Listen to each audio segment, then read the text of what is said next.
नवरा आणि बायकोचा संबंध कसा पाहिजे हो? चांगला पाहिजे ना. जशी आहे तशी भाग्याने भेटली ना, ऍक्सेप्ट करा. जसा आहे ना तो तसा ऍक्सेप्ट करा. समजून घ्या त्या सिच्युएशनला. बोला, रडा, माफी मागा. कधी तिच्या मनासारखं, कधी तुमच्या मनासारखं, कधी ती चुकन, कधी तुम्ही चुकतान. त्याचं कर्म वेगळे, तुझं कर्म वेगळे. याला तर म्हणतात ना बॅलन्स लाईफ. हाना माऱ्या करून, भांडणं करून, शब्द बोलून, इन्फॉर्मेशन रॉंग असेल तर तोंडातून शब्द कसे येतील हो बाहेर? घाणेरडे येतील ना. जर माझ्या सगळ्यात जवळचं, माझ्या शरीरानंतर, माझ्या मनानंतर सगळ्यात जवळचं जर मला कोणी असेल माझ्या आईबापानंतर, तर माझी पत्नी आहे. किती लोकांना वाटतं? आणि पत्नीच्या नवतीचा नवरा आहे. Yes or no? तुम्ही दोघांनी एकमेकाला सुख दिलं पाहिजे.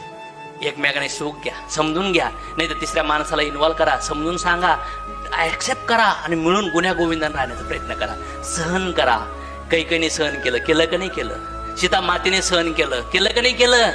का चुकीच्या ठिकाणी चुकीच्या विचाराला फॉलो करतात? नका करू फॉलो. एकमेकावर विश्वास ठेवा. अविश्वास दाखवू नका. डाऊट घेऊ नका. कधी कधी इंद्रिय पळतील, चुका होतील, ऍक्सेप्ट येतील. माणसं माफ केल्यामुळं प्रेमाने बदलतात. समजतंय का तुम्हाला? घाबरून बिबरून लोक बदलत नसतात. जेव्हा मौका भेटन तेव्हा त्या ऑपोजिटला कॅच करणार. Yes or no? मुळातून लोकांना बदलवलं पाहिजे. पती आणि पत्नीने आहे ना, चांगल्या लेवलला एकमेकाला समजून घ्या.